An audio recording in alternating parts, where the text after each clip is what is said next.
I came from Nativity School in Toledo, Ohio. Had the Sisters of St. Francis. Loved them dearly. And I came after 8th grade when I was 13 years old. And I made my first profession in 1948. I came from Immaculate Conception in Columbia Heights in 1954, and I was 14 years old, and I made my first profession in 1960. At the beginning of my sophomore year, I started seriously thinking about that as a possibility for me. And the thing that pushed me in that direction actually was the kindness that I experienced from the sisters who taught me in high school. Sister Janine, Sister Lucille Metro, at that time Sister Bernard, Sister Clarice Gansel, Sister Eileen Golos, Sister David Nerog, were all wonderful women who treated all of us with great kindness. Hamtramck was not an easy place. It was a kind of a hard-boiled company town, and I don't think that teaching there was exactly a walk through the park, but they were very good to us. Well, I went to Catholic grade school to St. Anne's in Groesbeck, it's a suburb of Cincinnati, and you kind of grew up always wanting to be a sister. I think probably since 1st or 2nd grade, because we loved the sisters at St. Anne's. They were just such great women.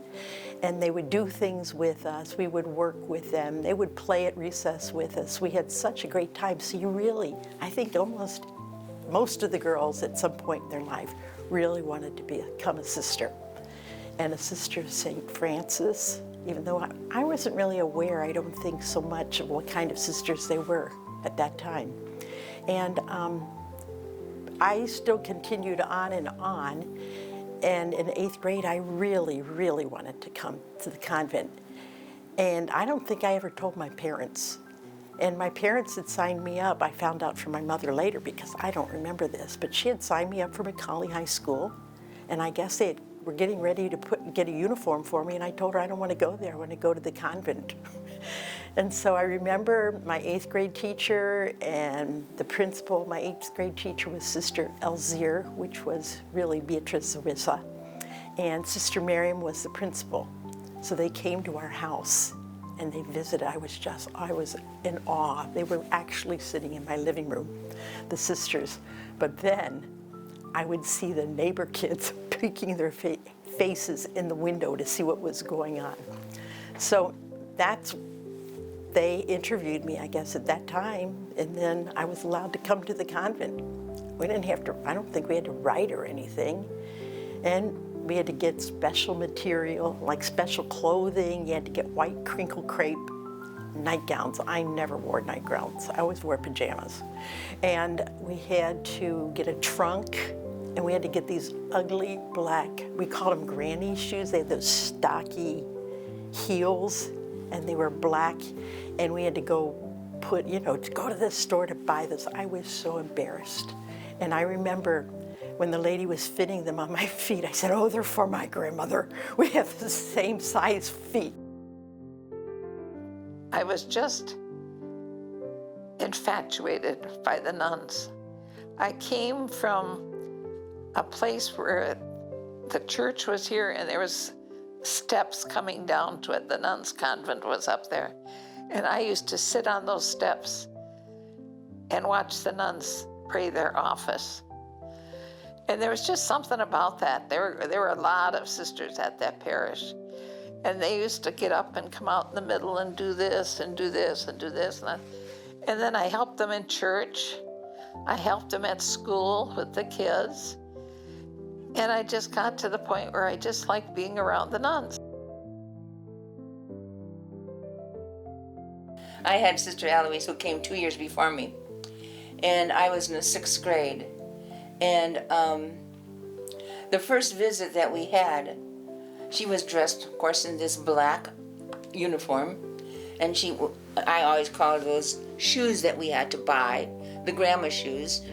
And so she was so polite, and she was so kind, And I said to my mom going home, what did they do to her?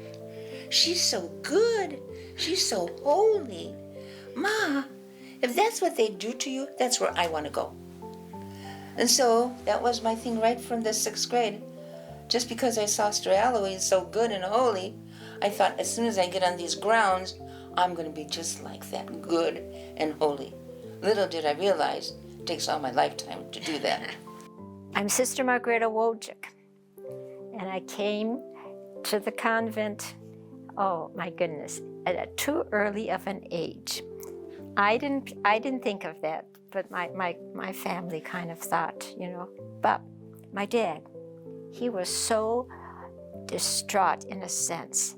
You know, he just couldn't figure out. Here I was so young, and what would he do, you know, to let me go? So what he did, he took a trip. He took a trip to New York because his sister was there, and he trusted in her. So he went there by train, by himself, and his name was Joseph. And so he asked her name was Genevieve, and he asked her, he said, he told her the story, and she said, just a little word, she said, Joey, how do you know when the Lord calls? And with that message, he felt a peace in his heart. I was prompted to come by my father. He felt I had a vocation. My family was always involved in church. We helped the sisters, we helped the priests, we helped in church, and were part of different activities even at that time in the school and in the church. And it was 1960, I graduated from high school, and probably about a week before school was ended, we were taking our final exams, I was called into the principal's office, and at that time, Sister Jerome was principal. And there were all these papers on a table, and they were entrance papers to the Franciscan order. And she said, your father was here, and he told me great news, that you want to enter our community. And I was just like, I cannot believe he did this. So I said, well, I really didn't think about your community.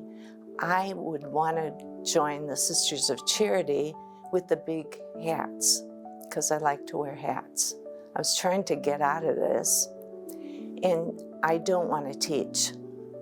And she said, well, what do you think those Sisters of Charity do that's different than us? I said, well, they take care of orphans, and I think that would be perfect. I would love to take care of children when they're small, helping to love them and prepare them for life. So she said, well, those sisters teach the children, and they take turns, they rotate. Some teach, some take care of the children, and then they rotate and teach, etc. There was more conversation, and I finally realized I'm not going to get out of this with her. I had completed the requirements for high school graduation. So I graduated early, and I was supposed to receive, I was working all through high school for a scholarship in music, which was a reality.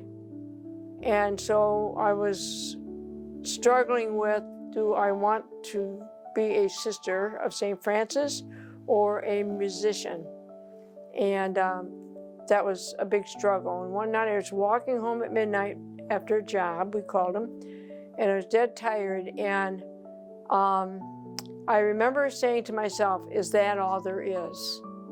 For the rest of my life, I'm going to do this till I'm 50 and 60 and 70.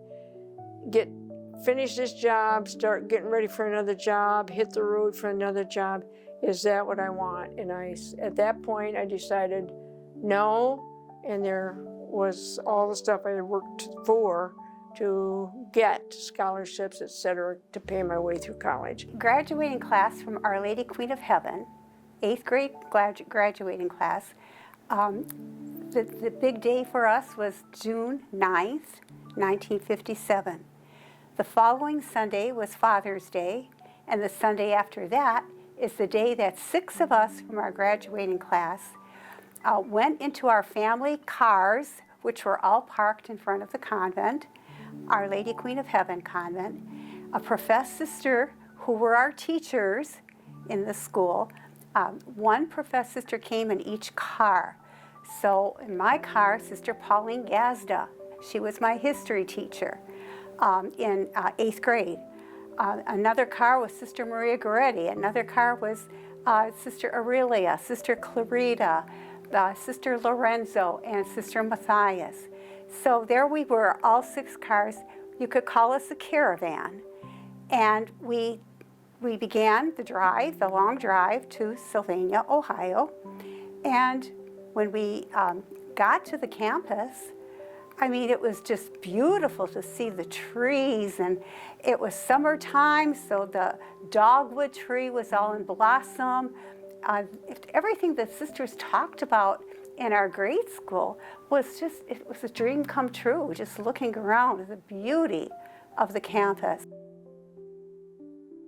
I really wanted to enter the convent right after the 8th grade, but my mother was pregnant with my youngest brother at the time, and I was the oldest girl in the family, so she was not very keen on that idea.